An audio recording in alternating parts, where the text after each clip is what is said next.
Okay, James, shall we start? Yes, I think the number has studied at 29 and then the 30th has come in and we don't have lots of new numbers coming in. So let's make a start. Okay, good. So shall I share my screen or do you do it? I'll share my screen to start off and with the general introduction, and perhaps then we can switch over. Yeah. With your good idea. With your slides. Good idea. Go ahead. Okay.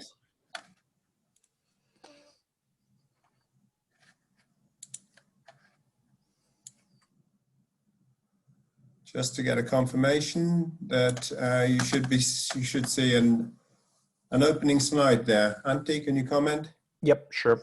I see it. Okay. So good morning to everybody from ICT Smart and from Industrial Management, from the SCM major. So welcome from me and from Antti.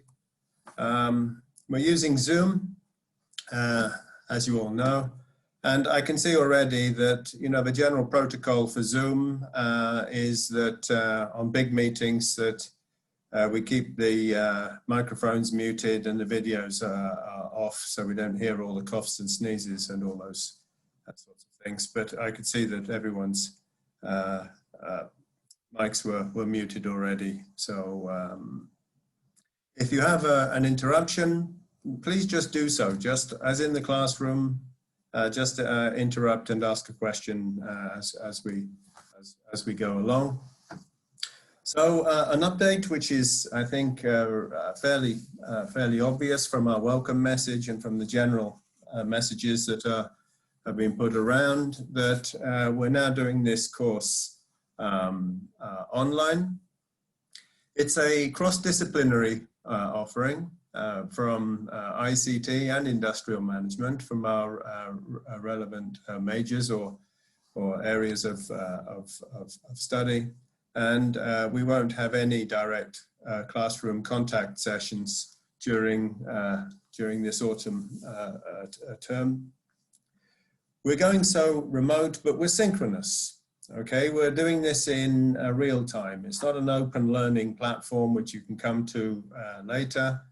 It's in real time, and we join from our various homes or office spaces or whatever. I'm at the campus at the moment in a little room, so we will join from there. We keep to the weekly timetable. The tasks and the assignments need to be completed on time, and I'll do a quick review of the timetable. I've got it attached to these slides at the end. The course means that you undertake an innovation project. It's group work, and you can mutually agree your groups in your meetings and your own meeting times outside of class and all those sorts of things. Your own communication platforms, whichever you choose for yourself. But we are using Zoom as a platform, and also on occasions we will use the Teams. I'll say a little bit more about that in a moment. More on the intro and the admin. We're going to use English, general communication in English, assignments in English. So English is our language of communication here. If you need any issues, depending on which of the two disciplines that you are in, contact either me or Antti, and we can try and sort these things out. The start of any course is always got some communication issues, and perhaps even more so when we go into the remote learning. So for general issues, contact your teacher for your discipline. when you get put into your innovation project teams, you'll get a lead teacher advisor. And that'll be for your issues regarding your project itself, rather than day-to-day or other sorts of type issues. Yeah, so learning platforms. We'll use Zoom as the virtual classroom, okay? And this is where the weekly teaching sessions will take place. And teachers, students attend remotely, just as if they're in the classroom, and the class communication and chat will be in Zoom. We'll take an attendance report from Zoom, just so that you know that. So we'll know who's been here. We can go into that, and I want to be open about that. We'll have an attendance report who has taken a part. Like in the normal class places, of course, you know, we realize that sometimes people might have other issues, working or sick or other issues. So, you know, we're pretty pragmatic and reasonable about that, but we expect attendance, and we expect presence. Presence is being there and also listening and taking into account not doing your other tasks at the same time. So Zoom is our teaching platform. Teams we'll use for the place to deposit your assignments and where you'll find your materials. It's a better workspace for submitting assignments and finding learning materials, such as teaching slides and that sort of thing. And you have been put into the, or invited into the Teams group there, with one or two exceptions where there was a sort of a problem with the getting the system to recognize you, and I'm trying to sort that out. So assignments and materials are in Teams. So let's just take a mini stop there. Are there any immediate questions or issues from those first few points? I think the thing to do is to unmute and to raise your voice.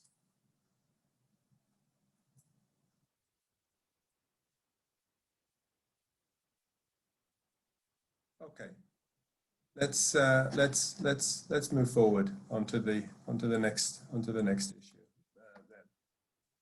It's good practice, I think, just to remind everybody of what are the general contents of the course and what are the outcomes. So this is a cut and paste slide from the innovation project, working spaces or curriculum areas, the course contents, the learning outcomes, and the assessment criteria.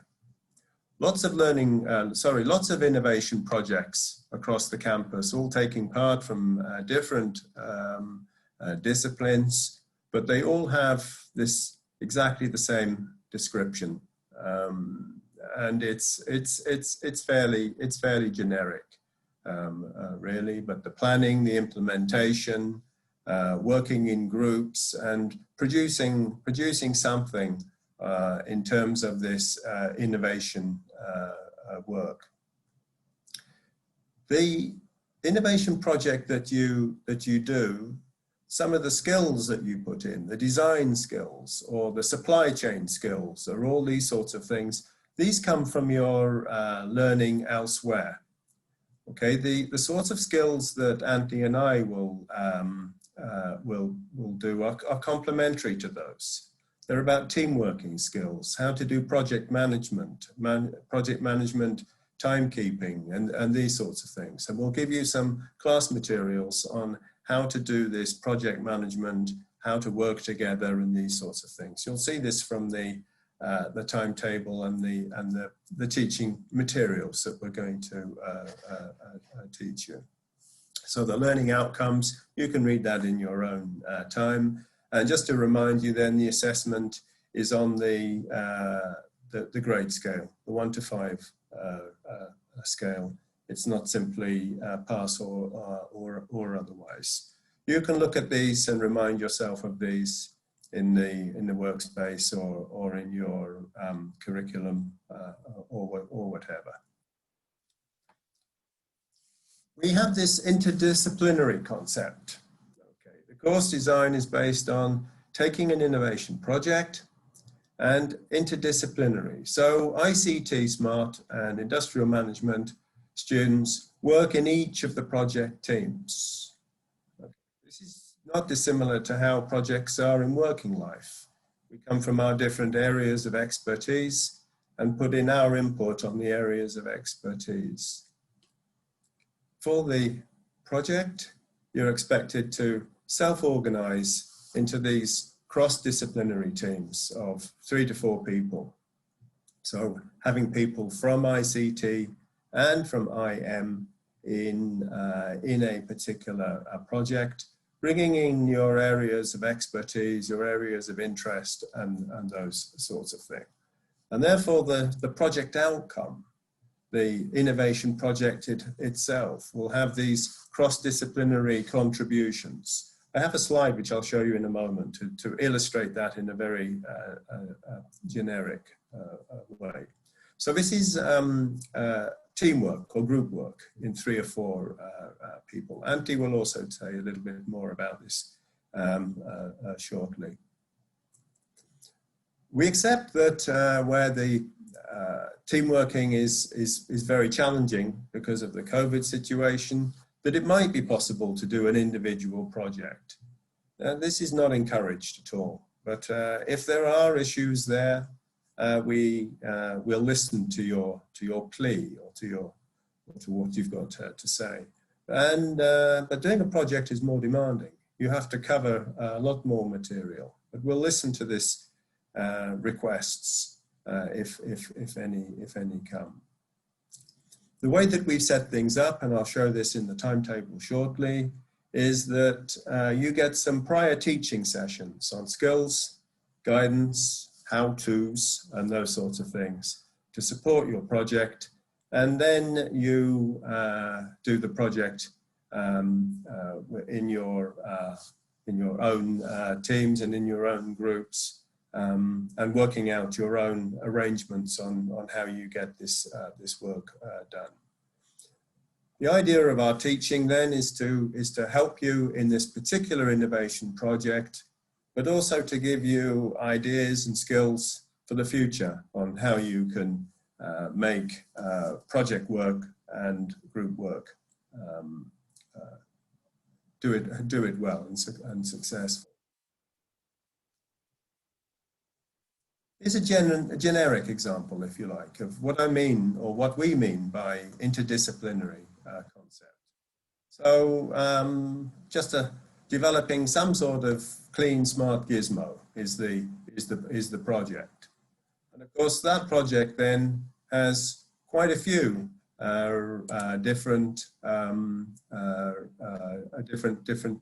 elements to it. Let me just get a. So the R&D and the production are two elements there, where somebody from one particular discipline or interest, maybe for example from the SMART ICT area, their input is on R&D. But then the other disciplines that come in, somebody might have, when you're producing or putting together this gizmo or whatever it is, there are the issues regarding the supply chain or the logistics or sustainability, sales, marketing. So here we have this challenge to develop this clean, smart gizmo being looked at in this project from multidisciplinary areas. And these are then brought together. This particular example has got too many issues in it, I would suggest. you can't deal in your project in all of these. So it's likely that if it was a project that was looking at some sort of gizmo, some sort of app or something like that, whatever it is, that perhaps you would look at 3 or 4 of these challenges and be explicit which ones are going to come in. So that's an overview of trying to get a sense of what I mean, or what we mean by this multidisciplinary concept, looking at the issue from different perspectives. For each of your projects, you'll chat to your teacher, and we can get some clarity about this sort of interdisciplinary point of view.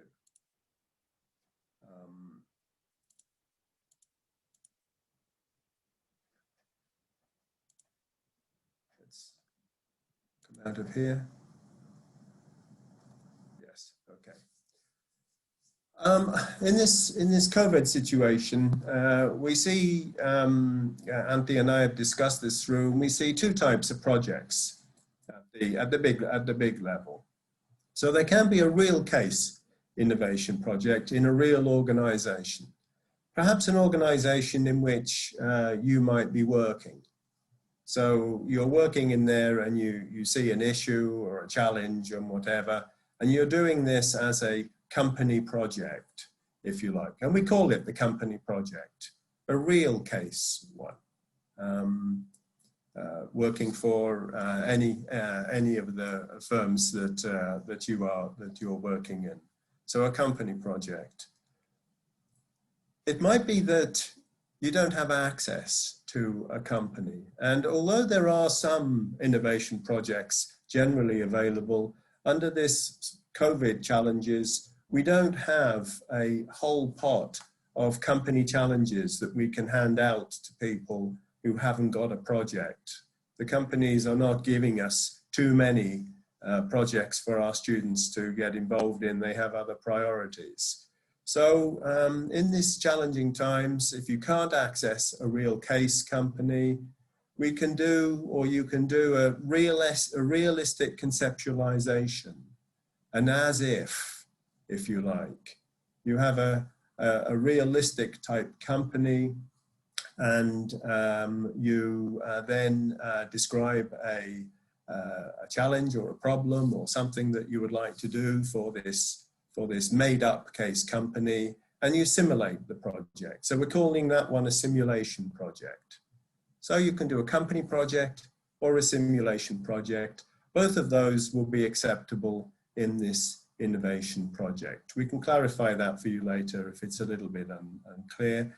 And both of them carry the same weight. If it's a simulation project, no problem. You can still do it into the same standard and get the same evaluation as if it was a real case. Let's go to the next one. Timetable then. I'll just run through the timetable, which is available to you, and show you these different codes and the things that we're going to do. Antti will say, I think, a little bit more about the assignments, but we'll make sure that you've got assignment details anyway. So in this timetable, there are, I've cut it into three slides here. So here are the first weeks. In green in this timetable, you'll see where we as teachers are delivering you some teaching material. So in week 1, course overview and organization. And the second element of that, which Antti will talk about, is developing a topic with the themes. So you'll see a teaching aspect in green. Okay, in purple then, there'll be your assignment with the date for submission. And so your tasks under assignments are in purple. So we have week 1. Week 2, we have teaching and some assignments. And week 3, we have some teaching and assignments. Week 4, for example, you can see that we don't have a teaching of materials in that, but you'll do your assignment, which is a presentation, and and then in week 5 we have some more teaching, and then there are some weeks in which you do your group work independently. You're doing the project, and we don't put in the teaching input. So we've weighted the teaching input to be at the beginning of the course, to give you the skills to achieve success and to work it through. We also set up some mandatory meetings when you must have an online meeting with your designated teacher for your particular project, and each teacher will decide a good time for you to do that with the student. And this final one you'll see again. So this will be published and made available, and you can go through this. Quick review again. You'll see teaching is up front, up here, each day on a Tuesday. On a Wednesday at 10 o'clock, and we'll have that. Assignments, they're clear already, so you'll know what you've got to do. Meeting times, and you'll see that you have these project types. So in terms of an introduction and an overview, that's about all I want to say for the time being. Questions? There are a few on the chat. There are some in the chat. Yeah. So basically, what if we are watching this is as a group?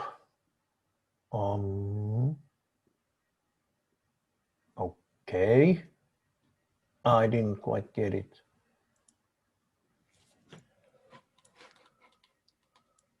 Okay. So Erdal, would you elaborate a little bit of your question? So turn on microphone and. What if we are watching this session as a group? Oh, I think that's okay.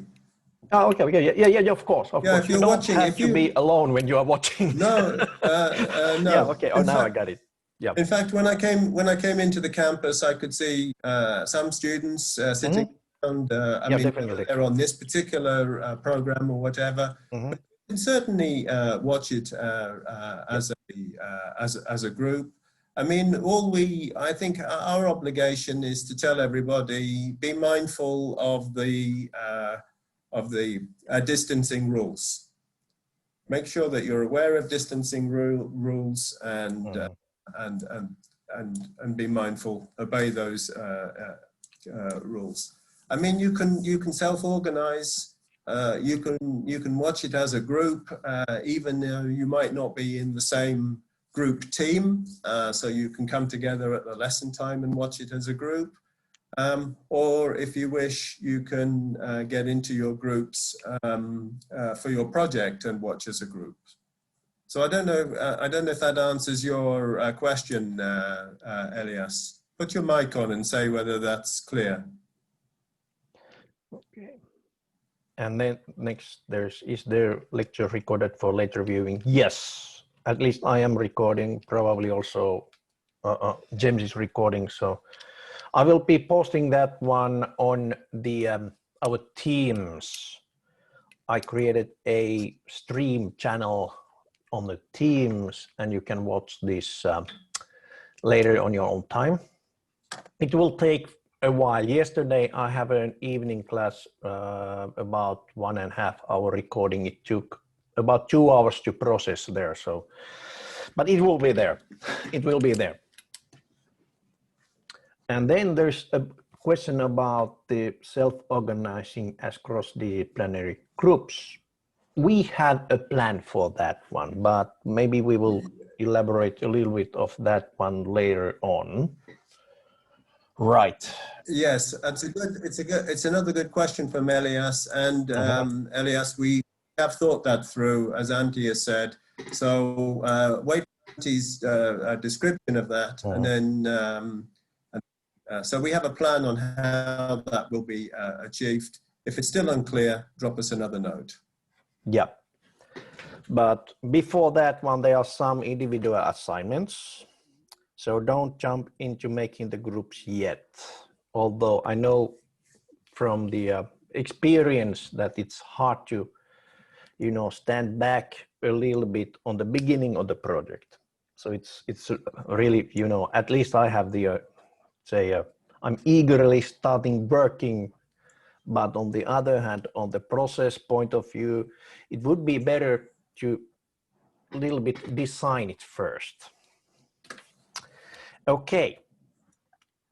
Any other comment here that people who are all on one Zoom and just to make sure their names are being recorded, I think that's a reasonable point. So that's okay, and that you may not all be individually logged in. Perhaps 2 or 3 of you might be sharing a screen together. So that's noted as well. Okay.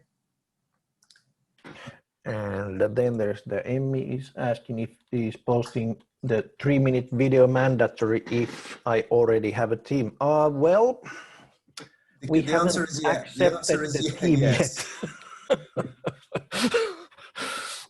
Okay, yeah. There are some rules about the teams, but I think I have, do I have something on that one? Requirements. Yes, I do have something on my part about the team forming, since we are quite strict on having multidisciplinary teams. But anyways, what else? Who are the group assigned teachers for the course?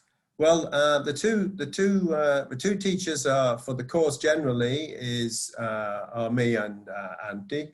When it comes to your groups, once the groups have been formed, which Antti and I will have an involvement in, some of them you'll get together into self-organized, but we'll also be organizing some of the groups together, and then we will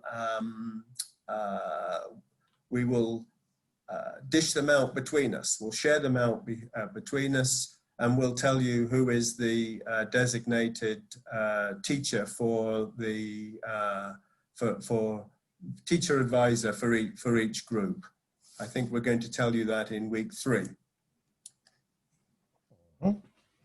The general teachers are me for industrial management and Antti for ICT and our sub things. Yeah. And next there's the question about, let's see, where was the group. Okay, this schedules. Actually, the schedules for this class supposed to be so that these common sessions are always at the same time for both ICT and industrial management, meaning these Wednesday online sessions. They're always from 10 to 12. In addition to that, you will be making your own schedule with the within the group. Find a spot on your calendar that actually fits the empty spot on all calendars. It's probably, let's see, Friday afternoon. Usually Friday afternoon, so we don't have any classes for some reason. I have no idea. Tommy, if you can, if you think that that there's a scheduling clash, if you've seen any information on that, can you open your mic and say what it is, so that we can check on this? Because our understanding is that we have a common time. Yes, at least that's what we requested. Yeah. So I don't know if you're there, Tommy. If you see. Yeah, I am. Our group member Bruno Pasonen has it scheduled at 13, as in 2.5 hours, and also the teacher seems to be Nina at that course. Aha. Okay. He's So what? actually on different implementation then. It's a different. Yes. She's doing a different implementation in IM. So so there are two. There's the possibility that he should then contact Nina and ask whether he's going to transfer across to join us, or whether he's sticking in that group. Does that make sense to you, or did that sound like waffle, Tommy? I'll pass it along to Bruno. Tell Bruno that, you know, that if he's in this, if he wants to be in this sort of SCM area of IM, he should be on this particular course, and then he should speak to Nina about it. But so it's different somehow, the whole course, or? No, the principles are the same, but of course, you know, as teachers, we put different focuses on things in slightly different ways. This is how Antti and I are running this one. We're all trying to achieve the same end. But if he's in the same group as you, he should be in the same learning and teaching group as you, not in a different learning and teaching group. Otherwise, you don't get 100% overlap of objectives. All right. Here's one for Antti. Yeah, I'm answering that one. That's pretty simple. How you guys expect us to develop smart gizmos remotely without school lab access? Okay, we had these online sessions only on the Wednesdays. Otherwise, you are free to use the labs, the smart systems labs, as long as you follow the these safety guidelines or whatever that's all about, precautions guidelines about the keeping distance, and of course washing hands and wearing masks. Masks are provided on campus, and same for the this Casidesi, what is that, the liquid stuff. So it should be safe that way, and you can use the premises. What you need to then do is to check the timetable of the classroom when it's empty from other teaching, but I would guess that it's not totally packed yet. If you have trouble finding time, just send me email about it. I will find you some solution for that one, since I can make reservation for the classrooms. And the smart systems has 2 dedicated classrooms. I think they were on, was it 5th or 6th floor? I think was it 6th. Now I need to check that one. I will check it at some point. So there is a dedicated 2 dedicated labs there. Okay. So you have still school lab access. And then another one, does Teams work if student has Mac? Yes, it works on Mac. The same as, say, most of Microsoft programs. And then Linux. What comes to Microsoft programs, it usually works better in Linux when you are running on the emulator or something like that, at least there. And yes, Teams has, I think it has also Linux, the distribution. So that shouldn't be a problem. And well, if there's still problems, then as I said, there is still access to school. There are some computers also for the students there on the school. If there is no teaching ongoing on a computer lab, then you are free to use those, as with the same precautions mentioning what I mentioned earlier. So Casidesi, wear mask if needed, and then keep distance.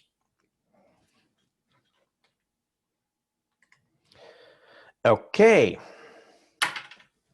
good.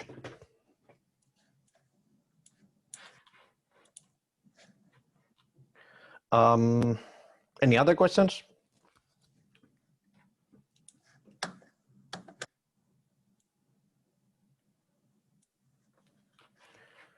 So if there are no other questions, then I will go and start my part of the presentation.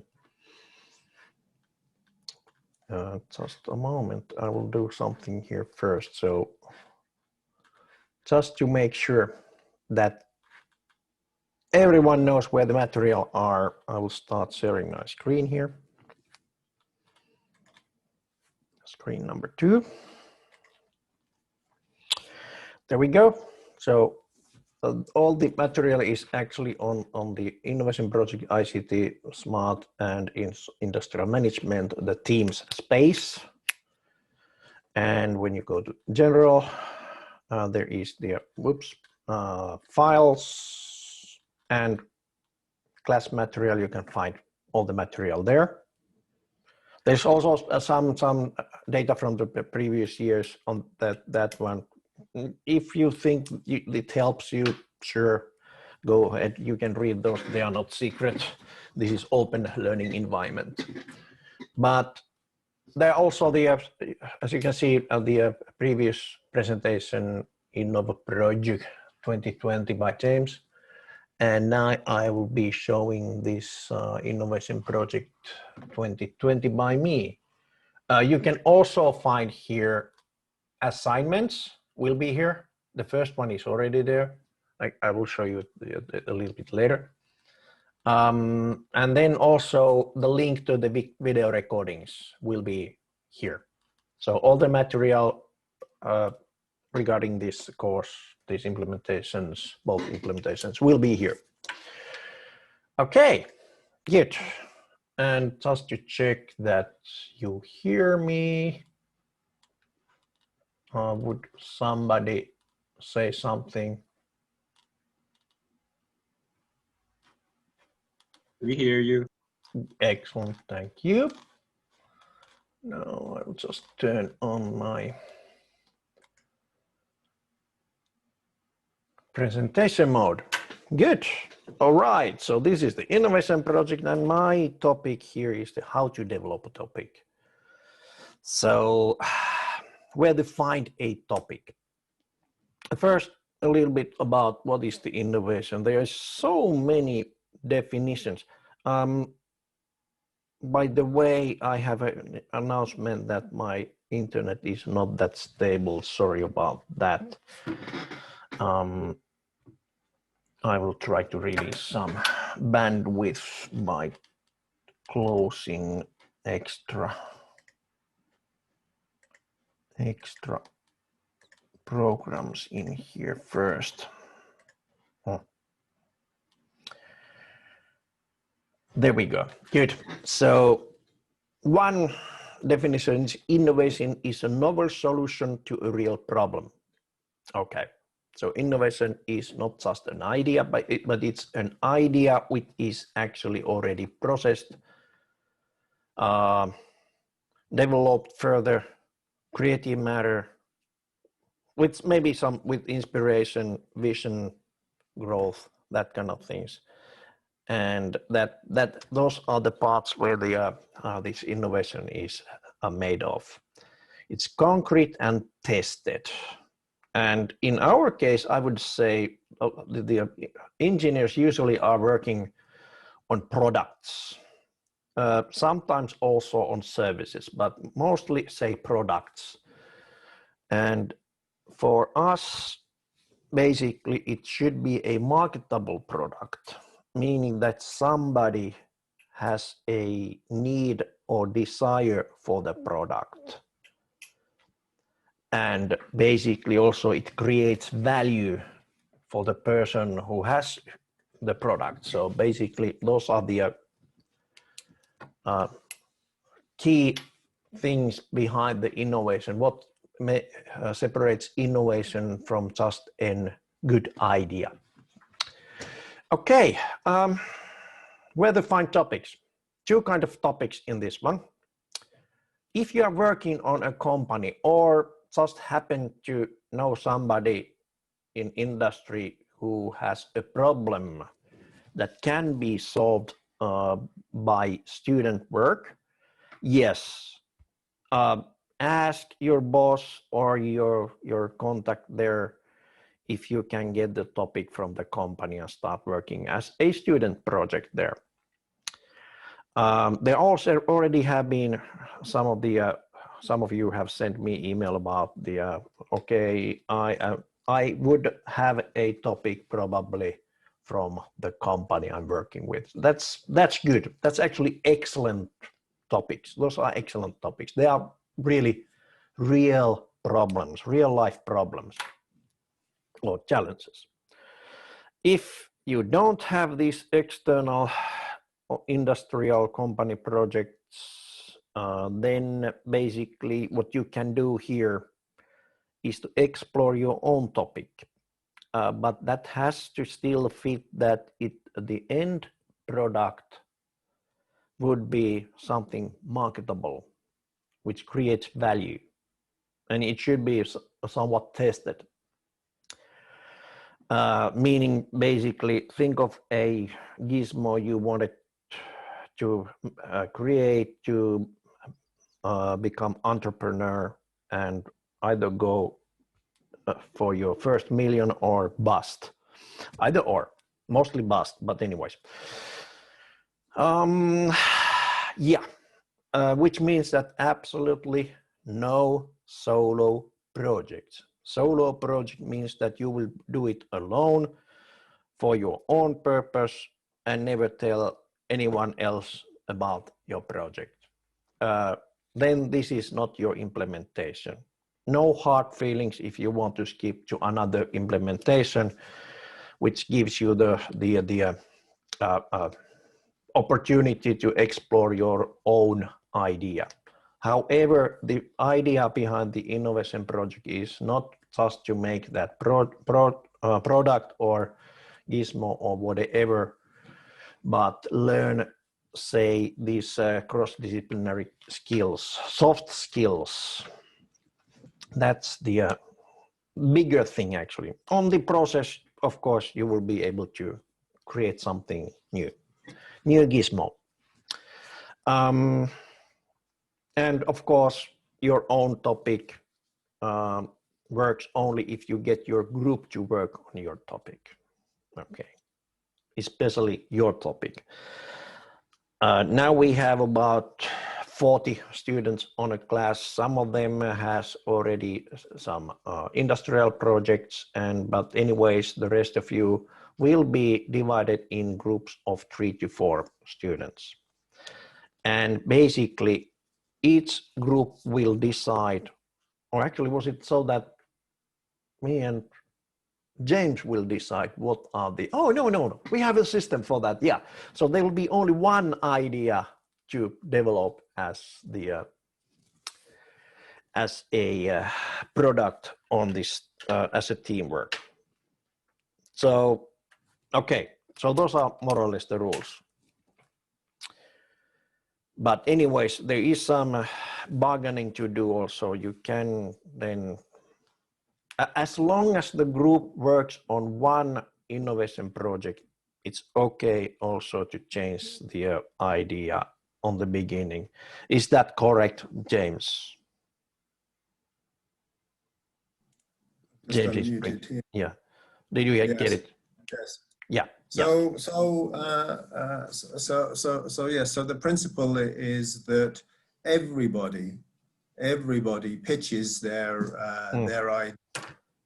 This comes a little bit back to what Emmy was talking about, where she says that is posting a 3-minute video if I already have a team. Everybody, as part of the course, pitches an idea, whether they're in a team or a pre-team or not. So that's the first thing. You pitch an idea, and then people who find a particular idea attractive, either from themselves or from somebody else, they'll have an opportunity to see some of the ideas. We're suggesting that you look at 5 of the videos of other people, and you rank which of those you want to join in preference. So by looking at your preferences, we'll try and put you together into groups of teams where you like the idea of another person. You want to be part of that particular group. So this is how we're going to put people together if they haven't self-organized into their own team. Okay, good. So let's go a bit forward and see what are the requirements. Okay, this is quite obvious. The topic must support the course objectives, and this is directly from OMA, from this target of the or pedagogical target of for this course. On completion of the course, the student can develop practical, creative, and innovative solutions, practices, and services with multidisciplinary partners to meet the diverse needs in the Helsinki metropolitan area. Yeah, great. Do a gizmo on a multidisciplinary team, and you are actually working on Helsinki metropolitan area. That's check. The student participates in project or network-based work and applies his or her expertise in regional, national, international development work. Great. This is also easy. As long as you work on the project group, that's also check. Use his or her personal skills and abilities to work and collaborate in multidisciplinary teams. Okay, you have an excellent opportunity to do this one during the course because you will be working in multidisciplinary teams. Create a culture of cooperation and negotiation with the team members and other actors. Well, that's the way you get the team to work. If not, okay. Good luck with your life or career. Use his or her skills in problem solving, collaboration, and communication to support the social development and joint decision making of the team. Okay, meaning that we have the teams, there will be no dictatorship on the team. It will be a real team. You will be discussing, and if you are not agreeing, you will discuss until you at least tolerate the this democratic decision. Okay.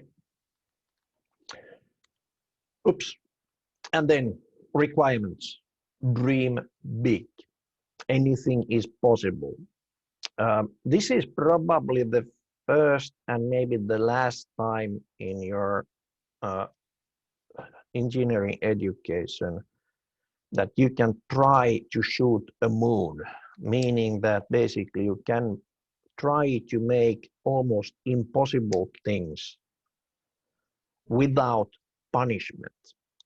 On a company, it's quite rare opportunity that you can basically take a crazy idea and start developing it further, since crazy ideas, usually there are plenty of people who would like to shoot them down and they enjoy doing it. I have been like that myself. It has been a, say, self-learning experience for me to say, or not to say, it cannot work. I have a small story about that. I like to tell stories.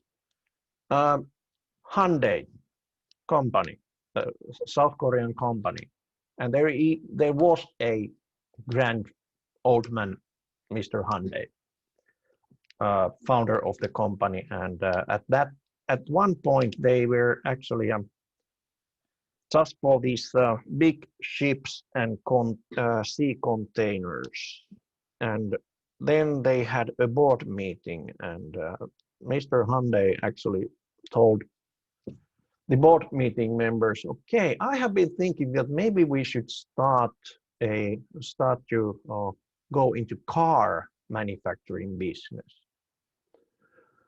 And of course, there was somebody like me 5 years ago saying, "Oh, but we haven't done any of those cars yet. How can we actually start?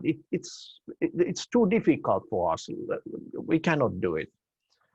Mr. Hyundai got a little bit upset of that and told, "Have you ever tried doing cars, manufacturing cars? If not, then you don't know yet if it's hard or not." Okay, the Hyundai Motor Company is one of the biggest car manufacturing companies nowadays in the world. They have the Hyundai and Kia and Songyang. I think it's also the same corporate car. So you can dream big and try something crazy. At least I'm not saying no. I have learned say yes as long as I see that there is enough of time to scratch the surface, so to speak. So yeah, you can try something really innovative, new ideas, and dream big. Okay, this slide, how to sell your idea to the others. First of all, actually, how we do it, I will show it later on this assignment. You do this pitching video. Every one of you do the pitching video, including the students who are doing the company projects. Especially these simulated project, they will be graded also by you, so you get points. And that's one way of finding these finding the best or most suitable, most popular topics. And there you need to do the pitching video. And basically, there are different ways to do short presentations, different techniques. You can actually go into the find some 1 to 5 minute videos, pitching videos from YouTube. Just watch some of those if you have never done this kind of videos. But the most importantly, you need to answer the following 3 questions. What is the problem you are trying to solve? So if there is no problem, there is no interest, common interest within the group to start working on it. What is the objective? Is it just to make the gizmo and be done with it? Is it objective actually to start just for this course, get the credits? That's also okay. But it could be also, okay, I try to make this gizmo so that this gizmo actually solves the, for example, the coronavirus problem totally, or something like that. As I said, you dream big. And then why is it interesting as a group project? Where do you need the others? At least for me, it would be really hard to join any project group if I don't know my role on it. I know I'm pretty good on electronics, C programming, making small these 3D designs for mechanics, that kind of stuff. I'm also good on fishing, but okay, if there is a project which is about making the perfect golf, what are those clubs? I have tried golfing once, it wasn't too interesting. So, but anyways, for someone it might be, okay, I'm interested about this one because it requires my skills. Or I'm very interested on that topic. For example, everyone should be interested about machine learning. If you're ICT or industrial management, then the machine learning, you should at least know the fundamentals of machine learning, in my opinion. Okay, so if there is a machine learning which is needed on your group, and you want to actually get someone who knows some machine learning into your group, maybe you should mention it in your pitching. So, but okay, so those 3 questions: problem, what is the objective, why, group project, what kind of partners you need on your group. Okay, those questions, if you can answer, then you will have a good hit on your pitching video. Methods. You have the pitching video assignment, but there are also some other methods available. I'm not going into details, as you can see on this one, but anyways, for example, there are flyers, pamphlets, posters, articles, fact sheets, the free flyers, what, for example, Elisa people are trying to give you on malls, or, you know, salespeople, they are trying to get your attention. That's one way of selling an idea to others. So yeah, slideshow, good as a supporting material. On the other hand, slideshows usually are just to support a presentation. If you do a slideshow, don't do it as me. Okay, these bullet points are good, but only for giving facts. Your brain actually needs some color or some illustrations on this slide show. Otherwise, they start turning to sleep. Now I should put a poll here to check how many of you are awake. All right. Another method for selling your idea is so-called elevator talk, which is about 15 seconds. We are not going into this one, but just keep in mind that kind of elevator talk, since there are some classical examples how 15 seconds made a difference. That's basically where you can say your name and tell if you have a good idea when you see an opportunity. For example, you see Elon Musk walking the same elevator with you. Do you stand there alone and just try not to speak? Or if you had an idea, okay, I have an idea, let's make this battery factory in Finland. And why in Finland? You have also must have the idea why in Finland. Finland is a good country. They are the most happy people are living there. Okay, something like that. 15 seconds. I didn't get this car battery factory in Finland. I'm not good on elevator talks, but I know people who are, and this is how you sometimes you hit big. Or elevator talk with the CEO of your company, what you are working for.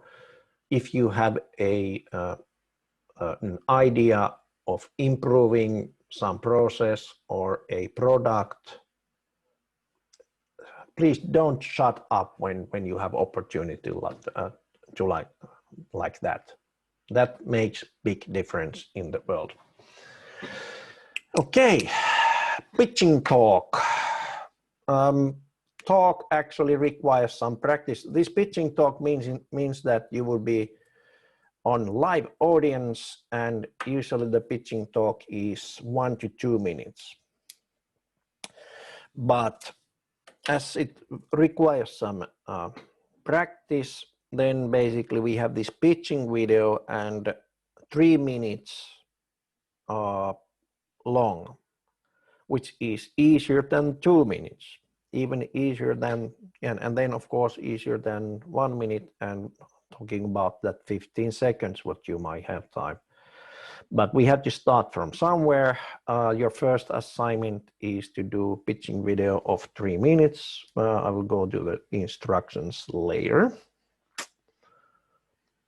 But before that one, some typical project ideas. Okay, typical project ideas. For example, fall 2019 Metropolia Inno projects, those are called Minno. Let's take a quick look at this one.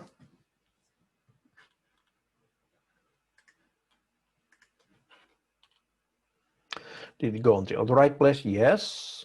So there are some idea papers. What kind of topics there have been. All of these are actually coming from a company. And basically, these are more or less social innovations because of the social services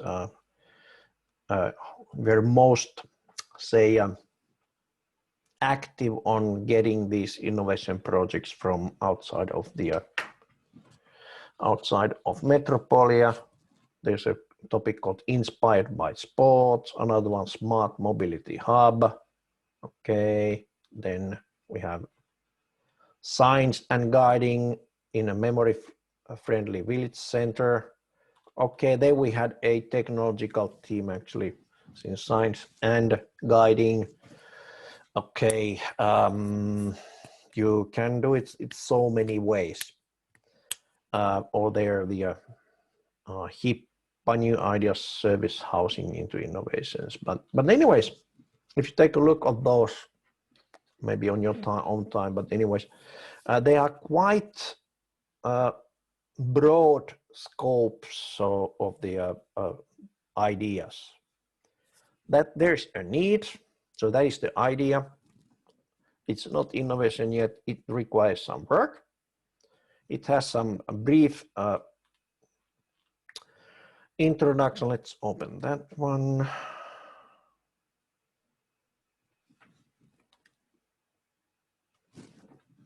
Brief introduction to the problem. Municipality of Lapinjärvi is developing a memory-friendly village center in Lapinjärvi.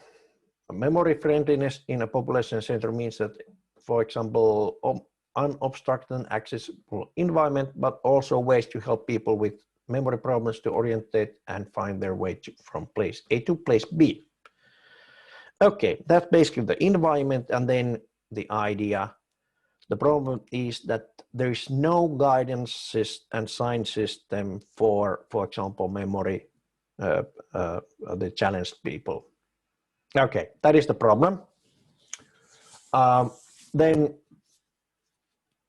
the objective, well, you can see the objective is to make this the village center in Lapinjärvi more memory friendly. So that is the objective. It's to make one place in the world better place to be if you are an old or otherwise memory challenged. And then why group work? Okay. Well, it doesn't really say why, but anyways, we got the students interested on that one in any case. But anyways, let's see, maybe because this was a topic which fits in quite many different disciplines. We don't have a discipline called sign making or sign designing. So there we had two ICT students and was it 4 or 5 other discipline students. I think a couple of those were from nursing. One was from the, let's see, it's the apuvälinettekniikka in English. I don't know. And then two of the students were from the social services, and they made really great projects there. Okay, back to the presentation. And then there are also some videos. Let me take a quick look at the time. Okay, I think I can click one of those. Just a, it might, well, we'll see what happens. My internet is acting again, so.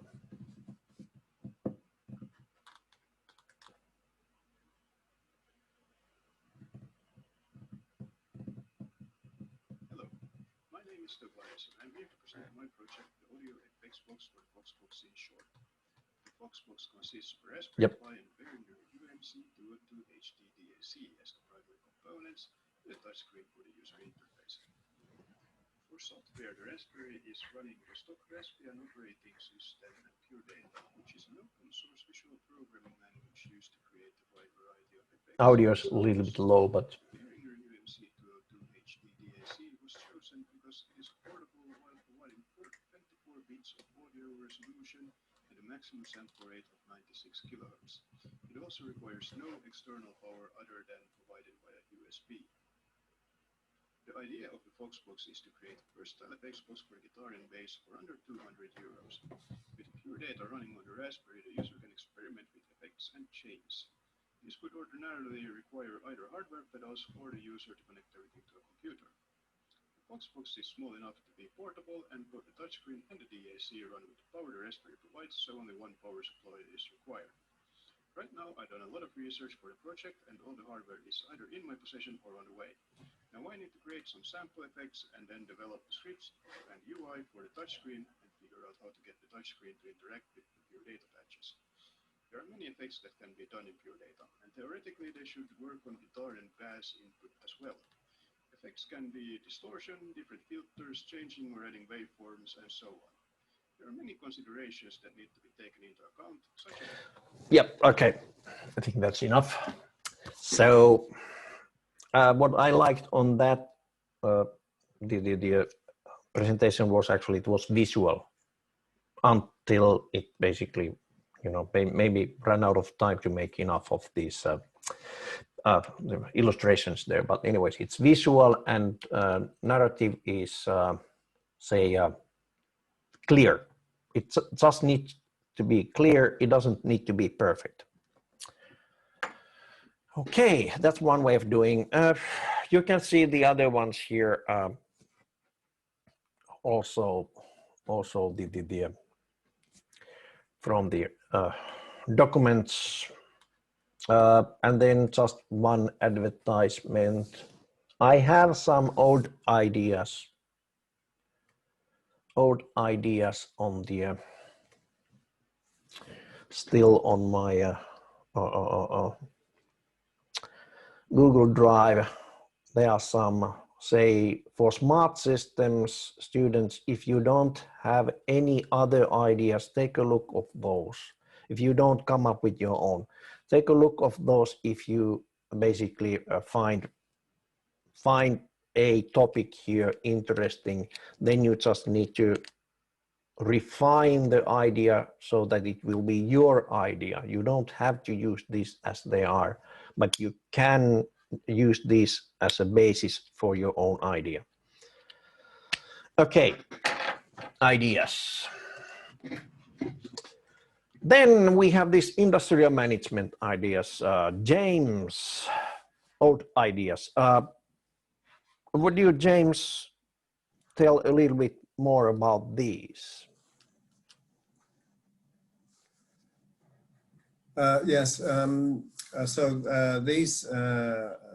These I requested from an earlier teacher who looked at some previous gave me some information from previous projects, which had been sponsored, if you like, or supported by different organizations. So here we have sort of quite similar concepts from the city of Helsinki, who were looking or wanting to investigate city premises from different sorts of angles, if you like. One of them was the use of these spaces, and so they wanted the project to develop a number of indicators of how the spaces were being used, when they were being used, how they were being used. So the experts in the team have to develop what are the indicators according to theoretical ideas and also to the practical ideas. So one element was developing these key performance indicators. The other one was then to look at tools to analyze occupancy. And so by bringing together ICT students and industrial management students, and in this particular case, some students who were interested in environmental studies, they could then look at this project from a multidisciplinary approach and look at different issues regarding occupancy and therefore energy efficiency and these different sorts of angles. So we can see here that this is of interest to students from different sorts of disciplines, each one bringing their expertise into one particular area. So occupancy, of course, is very crucial to institutions because they want to maximize occupancy, or when these places are not being occupied, not spend valuable cash on keeping these places lit or warm or all sorts of stuff like that. So that was one there.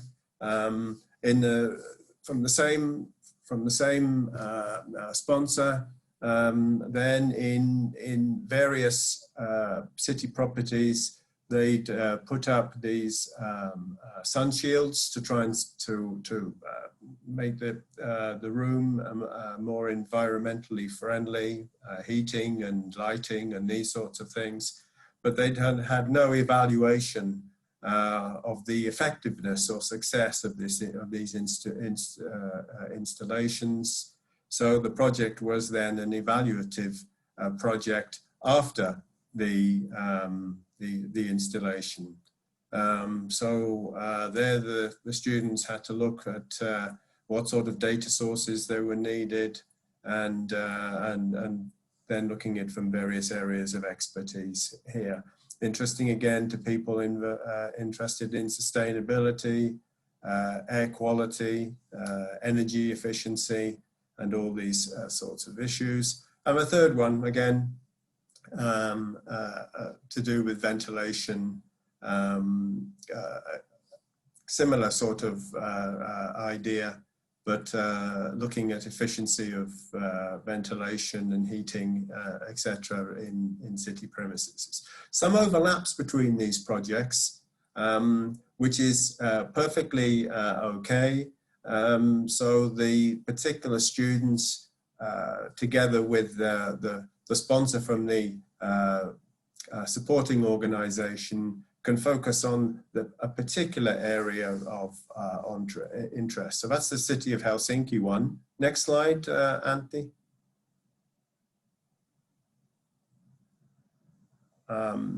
Yeah, this next one was a number of teams looking at a similar idea.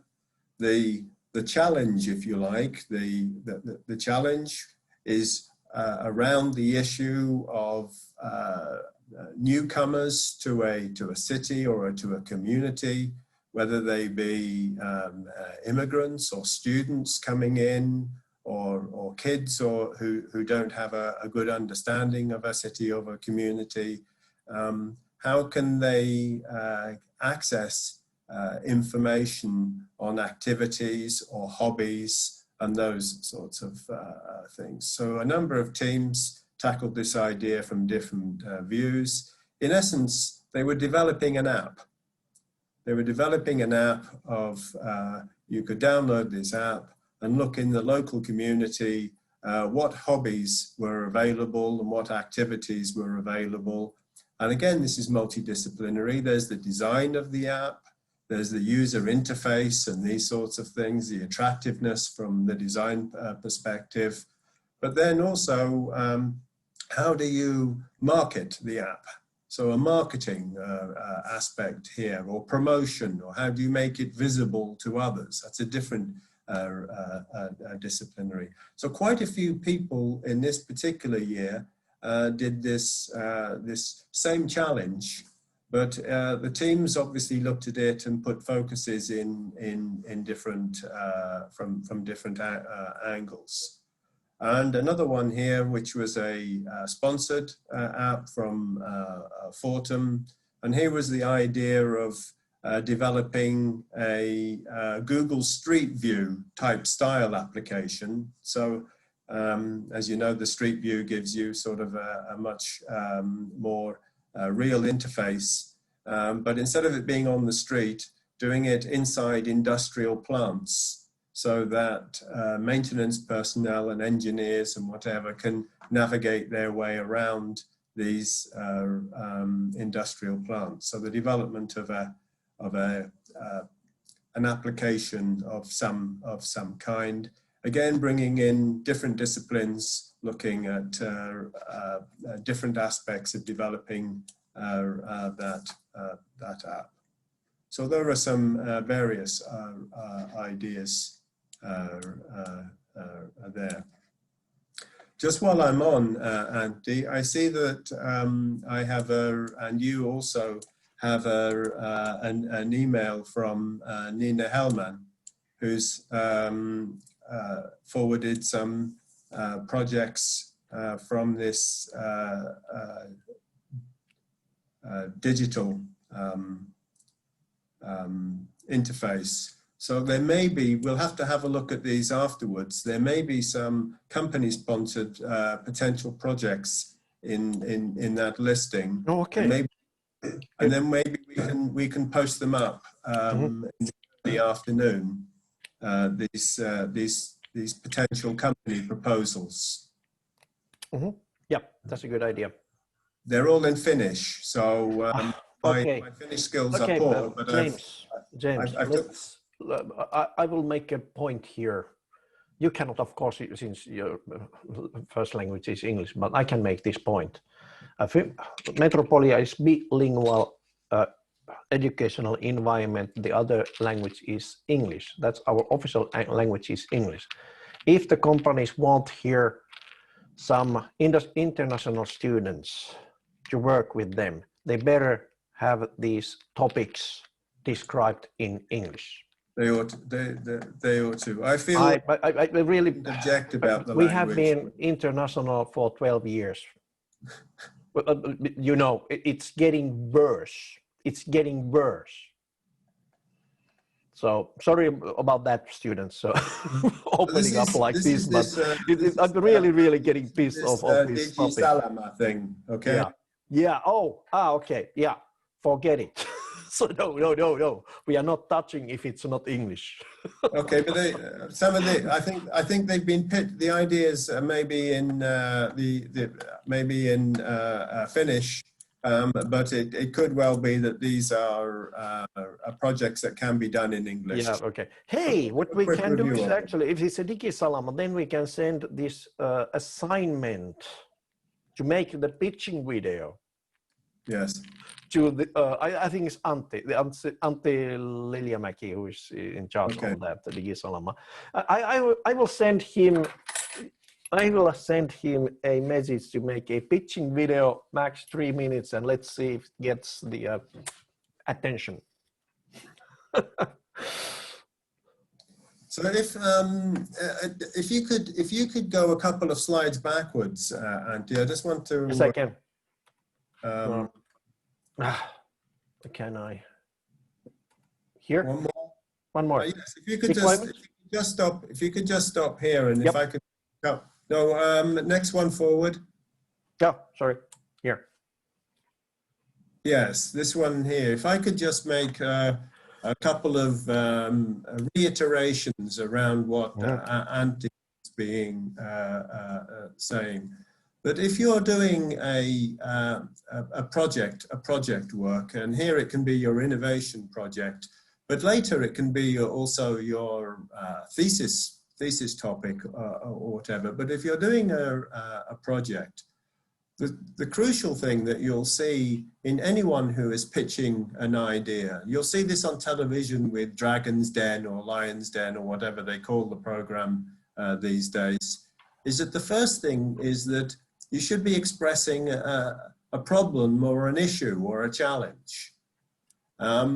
If we take the case of the apps for hobbies, you can make a very simple statement that saying that incomers coming into a city, students, for example, from another part of the country, can find it very challenging to find a source of information, a central source of information for hobbies and activities. And so you make a statement of an issue, of a problem, because that already tells people what is wrong in the world, if you like, or what is wrong in society, or what is the little challenge here. And it sets you up to start to saying why it is that what you want to do is important. So these three questions are key questions, really, in your little video pitch. What is the problem? If you don't make a statement of a problem, the easy response is, so what? Who cares? So make a statement of a problem, and in essence, what is the objective follows on from that problem. One follows from the other. Given that problem, your objective is to develop an app or something, and that helps students or incomers, blah, blah, blah, blah. So what is the problem and what is the objective? And this third element is, why is it interesting as a group project, is that you can then make a statement that you're looking at it from the perspective of creating the app and the app's design, and also making the app visible and those sorts of things. This then makes it a multidisciplinary. If you then state why is it interesting as a group project, what are the angles that you're looking at it from that make it interdisciplinary? If you have those 3 points in front of you, stuck, tattooed on your forehead, if you like, you know exactly what it is that makes a pitching video. It makes pitching a video much more simple, because in essence, it's those 3 issues that you've got to answer. That was the underlining section that I wanted to say about that. Good, thanks. Okay, let's see, did I have some, I think I had some other slides here, those typical ideas, and then, okay. This is more about the technique of preparing, tips of preparing the effective presentation. Again, this is not the whole truth. There are books, there are videos, and there are courses, there are all sorts of, there are, you know, the world is full of the trainers who can sell you the product. Their product is how to make an effective presentation. Okay, basically there are 3 P's on it. P. Prepare, practice, and present. So preparing means start with manuscript, and one way of making a manuscript is a simple slideshow. Since it's usually say about 90% of people can design better if they take a pen and paper or the PowerPoint or open office slideshow or something like that, and start designing from that one. There's something like less than 10% of people who can just make a manuscript on their head. And that usually means that they have done it a few times in paper in any ways. So don't underestimate the power of paper. And then the think key messages. Those 3 questions. What is the problem? What is the objective? Why you need your fellow students to work with you? Then the avoid details. Okay, details are basically usually so that people start concentrating on those, and the key messages will be lost. Details are for technical documentation only. Don't bore people with, you know, too small details on the presentation, unless, well, if you have enough of time. For example, this kind of lecture, we have 2 hours of time to talk with you. We have lots of details, bullet points. Bullet points are actually good for facts, but if it was only bullet points, this slide is an excellent example of what kind of slide you should never have. It just have those bullet points and absolutely no illustrations other than that Metropolia, which logo, which we are already familiar of. Very dull, boring slide. So use illustrations. So that's about the preparing part. Slideshow with illustrations. Remember that one FX box presentation on YouTube. Think of that one. So visual illustrations, less bullets. Bullet points are only for facts. If you don't need to show the facts, maybe the key message is written there with some illustrations. Then the other P, practice. Okay, video recording. World is full of video recordings. I trust that you already know how to use one of those. Okay, you have also, let's see, at least the Windows have had these tools already for a few years now. And if not, the world is full of these video recording or screen grabbers with the also these recording possibility, or actually Zoom is one of those. You have access to Zoom. I think you can create there your own presentation mode. It's not a bad idea either, actually have someone else to watch your video while you're doing it. So maybe one way to record it, you start a Zoom session with your friend or friends, and then practice it and get feedback from your friends. And when you have that less than 3 minutes long and good enough, that is clear enough, and say luring the other or new group members, when you think it's something that is a good advertisement of your idea, then you basically just use that last recording. Okay, and the quality. I don't care about the quality this time. This is your first video on this class, at least on this class.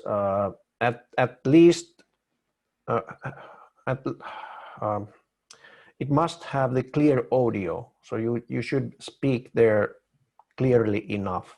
Don't worry about the pronunciation. James has some, he's native, so he speaks perfect English.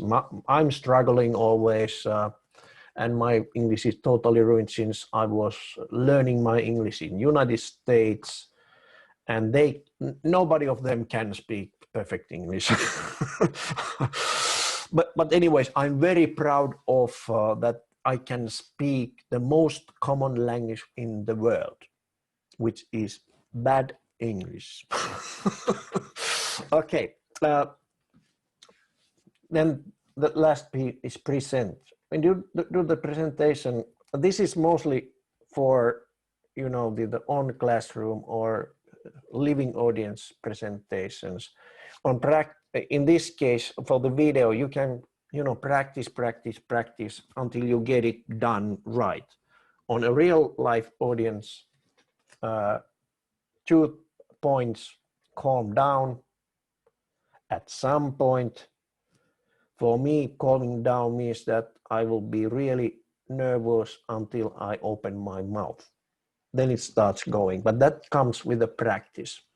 And this is totally, you know, personal thing, how you can focus on the key messages, and at some point you just need to calm down. Okay, and that comes with the practice. Good. Those were the tips and skills for effective presentation, in my opinion. And that was the presentation. Let's see. Any questions at this point? Oh, there is a question. So to clarify, everyone has to do this video individually or one video per group. Well, you don't have the groups yet.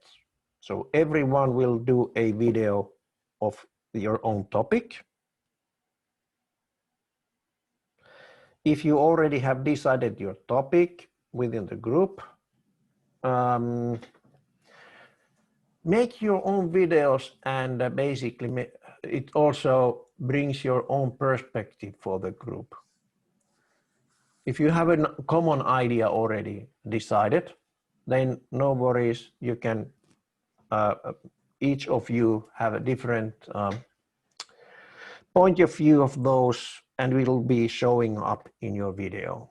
But everyone makes individual video assignment. But yes, you can practice together. Other questions?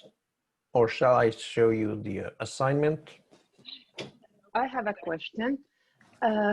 If you have a group and you still have to do the video, what is the purpose for that? And I see that from my point of view, it doesn't bring any value for me or to my group or for anyone else. So why we have to do it if you have a group, and maybe if you have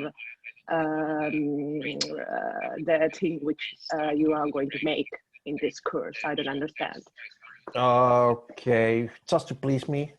Is that good enough? We have a so perfect pedagogical concept here. So I really, really would like you to do it, each of you making the video, and take it as a learning experiment. Learning experiment. You need to be able to give presentations in the working life. That was a big thing for me when I entered a real working life. I worked for the Vaisala company. And on my first work week, I went to boardroom, giving my presentation there, and failed miserably. So I don't want you to do the same mistakes as I did. So that's why I give, in all of my innovation projects, I have this individual assignment. So to please me, if nothing else, it does bring a value. This is a learning experience. Yes, Okay. I agree. I think it's a valid question. Absolutely, it's a valid. Yes, definitely. But it's not just an idea of us receiving the information so that we can put the groups together. It is the case that that it is the individual element, and even if it's a common idea, and there's a group of, let's say that it's 4 people. 4 of you are all going to do it slightly different, and you're going to get this this learning. It's this notion of transferable skill that you're able to achieve.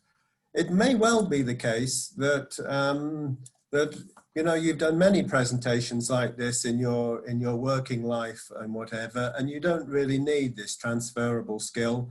But we don't know what skills you have already, so we give it as a task to do to help you develop this skill. If you've got this skill well developed already, of course the task is going to be perhaps easier for you, and you'll come across very very nicely. But it is a learning skill. It's not just the point of one group pitching the idea. As I said, I do think it's a valid question, but it's the individual element to do these.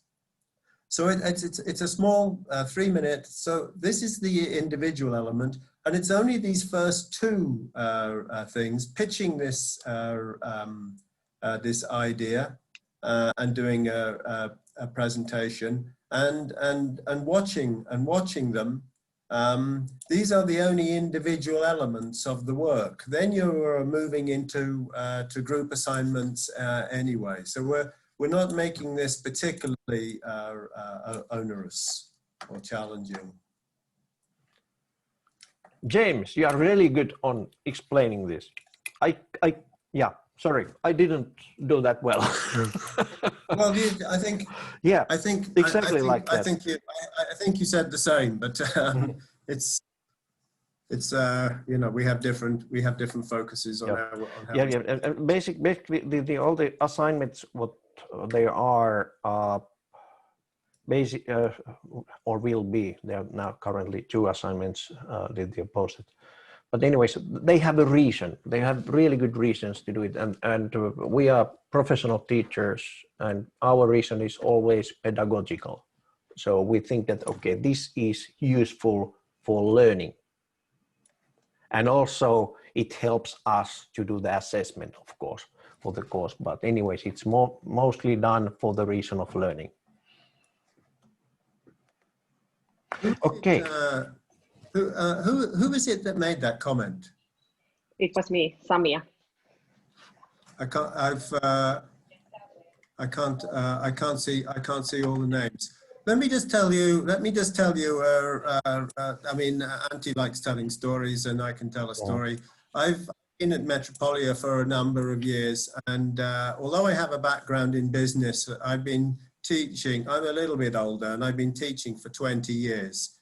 And when I came to Metropolia, they sent me away and said I had to go to pedagogical school and learn how to be a teacher, even though I've been teaching for 20 years. And I can tell you that sometimes to be told that you've got to do something is a pain in the neck. Oh yeah, and then some. I have done the same thing. And when you ask why, they give you an explanation, and you think, I still don't like that shit explanation. But I'm afraid you just got to go and do it. So I don't dispute the question, but I'm sorry. That's actually when they think of this. It was excellent question. This is one of the rare opportunities that we have to think about this. Since I have done this video presentation, asking students to do the video presentation for years, and maybe it was still, the real reasons are there, but I kind of make it obvious that, okay, of course we give you these exercises assigned. I totally understand. Yes, I totally understand, and thank you for your answers. Yeah. But the point is that if you say for us that we need to do something, we also need to know what it brings to us, what Yeah. kind of value Yes. brings for us also. Yeah. And I what agree. is the proposal for Yeah, it? I agree. Yeah.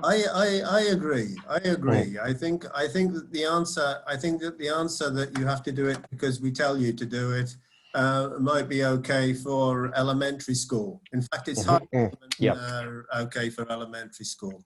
Beyond that, I think that there has to be a purpose for a task, and I agree. Good. So, shall we go now to the? Can you guys hear me? I've had Yes. some questions. Yeah. So you can hear me. Wow. Yes. Yes.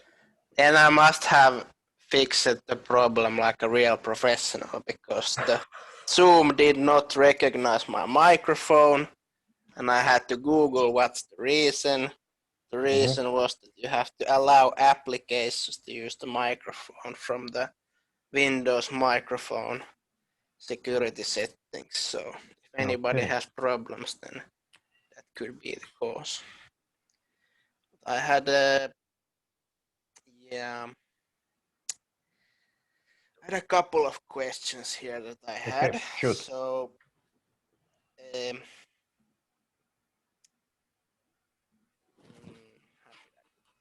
okay, let's start with this one. It was said that there's like multidisciplinary teams. So it seems like some people have already formed their own like inner cliques or groups. So is there some kind of limits to team composition somehow in terms of the people amount and the majors? Let me show you the. Okay, where's where did I have the group thing? I think, was it on your slides? Group must be multidisciplinary. Was it on your slides or not? James? Unmute, I have to unmute. Yes, I mean, I actually, who was that you speaking, Lauri? Yeah, Lauri was speaking. Yeah, I was Lauri. speaking. That's my question. Yeah. Yeah. I mute myself now and let you talk. Yeah, I think it's also a good question. You know, about us as teachers, whether we just randomly put you into groups, whether we try and find common areas of interest, or whether you self-select into groups. And if you self-select into groups, you use this word cliques. It's very possible that you know, friends get together and do it this way. So to try and get the balance right is a little bit challenging for us. But if you do, a project is more successful if people are have a shared interest in that project. And for that reason, we didn't really want to particularly force people into and make groups ourselves. But if you do self-organize into a group, as a group, you have to make sure that you're attracting people from the other discipline. If two of you get together, for example, from let's say from the ICT, you're going to have to somehow try and attract somebody in from industrial management, one or two people in from industrial management into your idea as well. But we do require that you've got this cross-disciplinary element in it. Two reasons. First of all, that the project then becomes more interesting because it's looked at from different perspectives. So that's one reason. And the other reason is that, again, when you come to real work life, many of you are in real work life, but when it comes to real work life, you have to have this ability to work with people from either different departments, different cultures, all sorts of different views. So we want to achieve both of those elements in this team. So just a bunch of people from one particular program getting together is not going to work. I hope that sort of 2/3 answers your question. Yeah, so I guess that's from my perspective. It's like I started in the 2016 Smart Systems fall group, and I was working last year, entire year, and now all my friends have graduated, and I'm here alone. Oh, okay, it's time to get new friends. But I if don't we- know anybody here, so that's Yeah, why. but, You will. So I am at the position where I don't have an idea. I don't have a group either. but so if we just have a look at this this task then, Larry, that you have to quite quick, and this represents Larry is obviously representing quite a lot of you here. You've got to quickly come up with your idea so that you pitch this idea by the deadline, which is coming very soon. And then if within the assignments page, the second part of the assignment is that when all these ideas have been put into the workspace, you look at other people's ideas and you nominate which other projects you would like to join. So this is how the teams will come together. So if you give a good idea, other people will want to sort of come in and join that particular project. This is how a bunch of strangers will become friends. Okay, shall we go forward, since look at the time, and we have about 10 minutes, and I think dear students will have other classes to join then. Maybe, but anyways, this is directly from the course description, and on the completion of the course, there's the high emphasis on work and collaborate in multidisciplinary teams. So that's one reason to make the multidisciplinary teams. But anyways, let me go through this, the first assignment, which is the first part of starting the team forming. Okay. Assignments, pitching the idea. Let me take a quick look. Yeah, the second one is still on draft. That's great. Student view. All right, there it is. Pitching the idea. That's the assignment. We give you points, and maximum points you get if you just make a clear presentation which answers the 3 questions. What is the problem? What is the objective? Why is it interesting as a group project? And 10 points available for technically correct the return. And submission of the video happens so that you rename the video file, hopefully maybe MP4 or some other, say, usual the video format, and title of idea, your name, and then date. That actually helps sometimes. And upload the file to Teams workspace. There is the introductory video channel on this workspace, and you basically upload it there. There are 2 directories. One is for company projects and another one is for simulation projects, meaning your own projects. If it's a company external project topic, then you basically post it there, and then simulation projects, the own project will go to another one. So just post your files there. You're supposed to be able to do it. I tried also to make if the streams would help there, but it's a little bit hard to manage a video repository there. If we have technical problems, I have a backup plan for that one, but we need one of you try it first to see if there are any problems. And assignment type is video, individual assignment, and basically those are the hints what I have more or less already there on my slide, but basically write first manuscript, one method is create slide presentation with a couple of illustrations, avoid bullet points in short presentations unless you want the audience to have a quick nap, 3 minutes. This is short video, meaning you need to go directly to the focus and less on details. And then, of course, practice. If you have any friends anywhere in the world, then you can actually practice with the Zoom, for example, or on live audience, keeping the safe distance.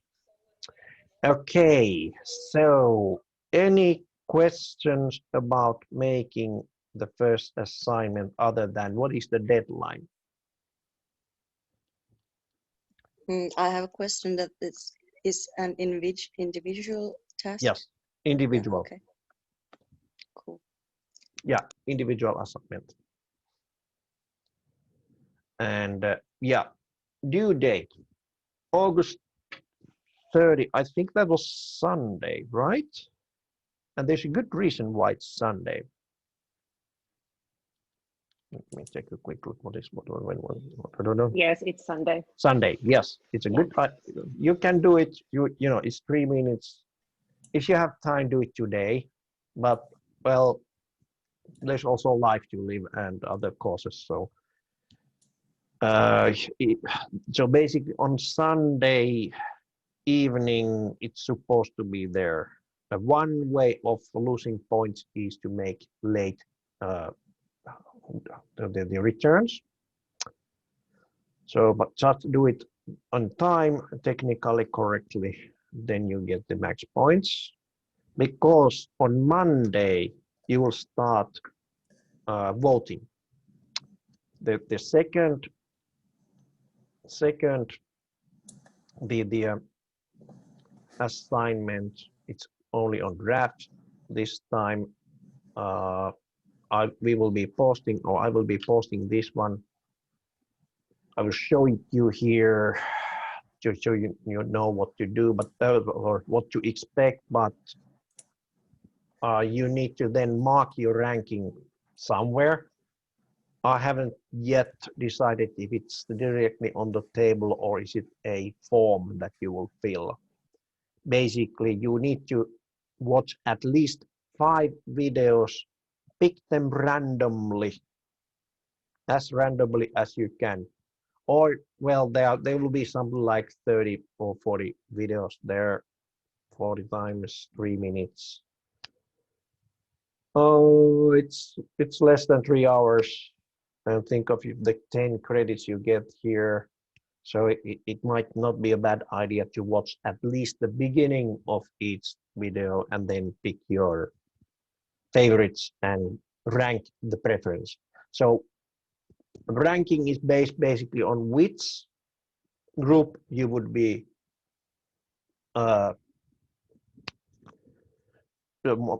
what is your most preferred group to work with?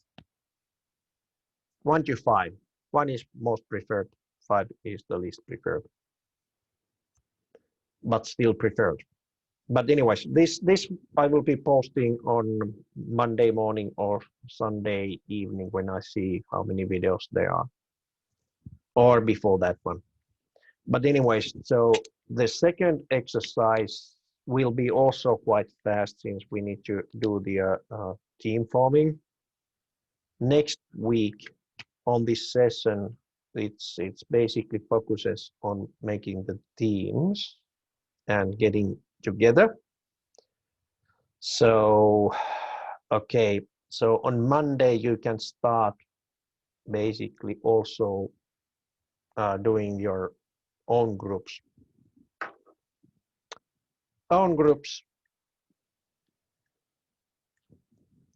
preferably on Monday. If you're already done it, it fits the this criteria here. That's just fine. You can initiate the group forming, posting a message in introductory video channel post.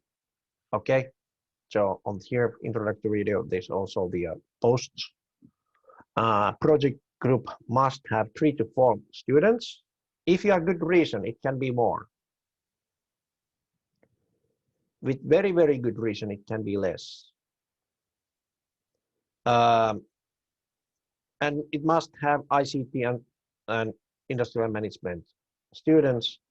If you have an industrial project, then we go with the environment of the company. Usually these industrial projects, they don't take any external students there. You are working on a real project group. We are not touching that one. You'll be working there and doing the assignments accordingly, say, with some, say adjustment. Okay, but the assignment will be posted on Monday morning at latest. You have a couple of days of time to do the ranking. Now you know to prepare for those, but anyways, first you have the pitching of the idea, what you need to do. Maximum 3 minutes long video. Okay, now any questions about the first exercise or assignment?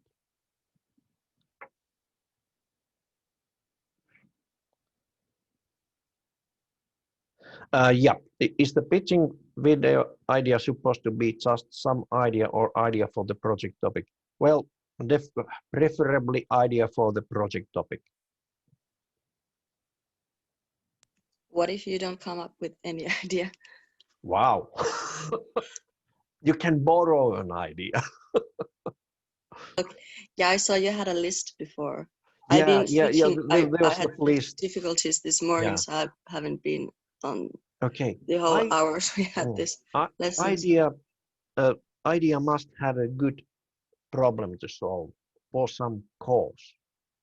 So basically, you can also take a look at what your generation should be looking at is these sustainable development goals, and think what your contribution could be to save the world from the old geeks like me. Since we are destroying the earth, that you need to fix it. Okay. Yeah, okay. Maybe I'll come up, but we had, when was the due date for this? First one. Sorry? So we don't have a long time to make the video. I was thinking that I have to come up with the idea. So if I can get some ideas, but I'm not sure how long the video is going to take to film. But yeah, well, the video will take 3 minutes. Yeah, the preparation for that before. How to get into the first shot, that might take a little bit longer, but you know, you just need to, you know, okay, think big. There was a slide about how to pick a topic or idea or topic. So basically, you can here explore what your real, you know, needs or desires are and start working on it. I'm quite sure that you can find out a topic. It can be also a hobby related. Actually, some of the best innovation projects which have been ever done for me have been such that kind of the hobby related innovation projects.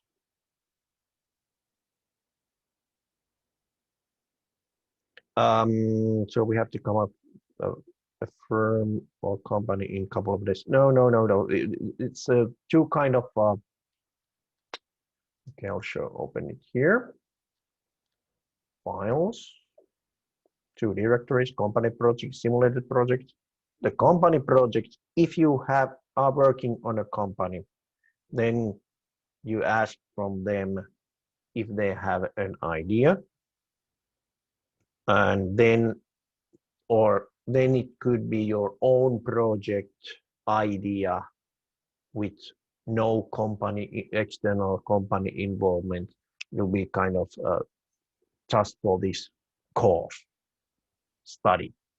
It can be also, continued afterwards, but it doesn't need to be a company involvement here.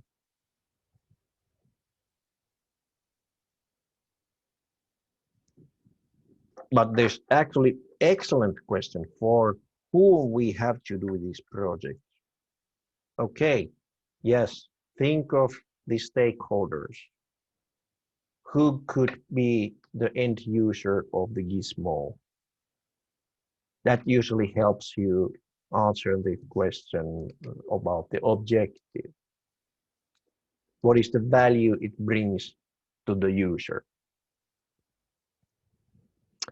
Okay. Anything else?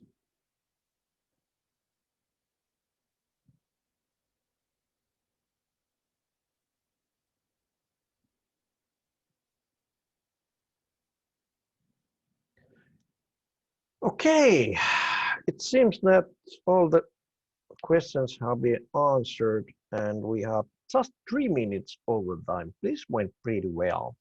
So thank you for attending. I see we have a pretty good number of students here, something like 35 out of, let's see, out of something. I have the attendance list. Okay, 35 out of 52, I think. So excellent attendance actually. And there were a couple of students who told me earlier that they cannot attend. They have one is actually currently discussing with a company about a innovation project idea. Okay. From me then, for industrial management students, if questions arise after we've closed down, please feel free to drop me an email, and I'll get back to you as quickly as possible. Yeah, and issues are not thought about until perhaps after lunch or even later. So feel free to drop me a line. Obviously, there's a lot of information all coming in in a very short time, and it can be a bit confusing. Okay. Other than that, I look forward to seeing you again next week. Okay, and then there's one hand is up. So Lauri, you. Hello. I was wondering, somebody asked in the chat that, okay, are there any ICT students on this course? So it would be maybe useful to have something like Can't hear you. out of the participant. Can you hear me? No, your voice is breaking up.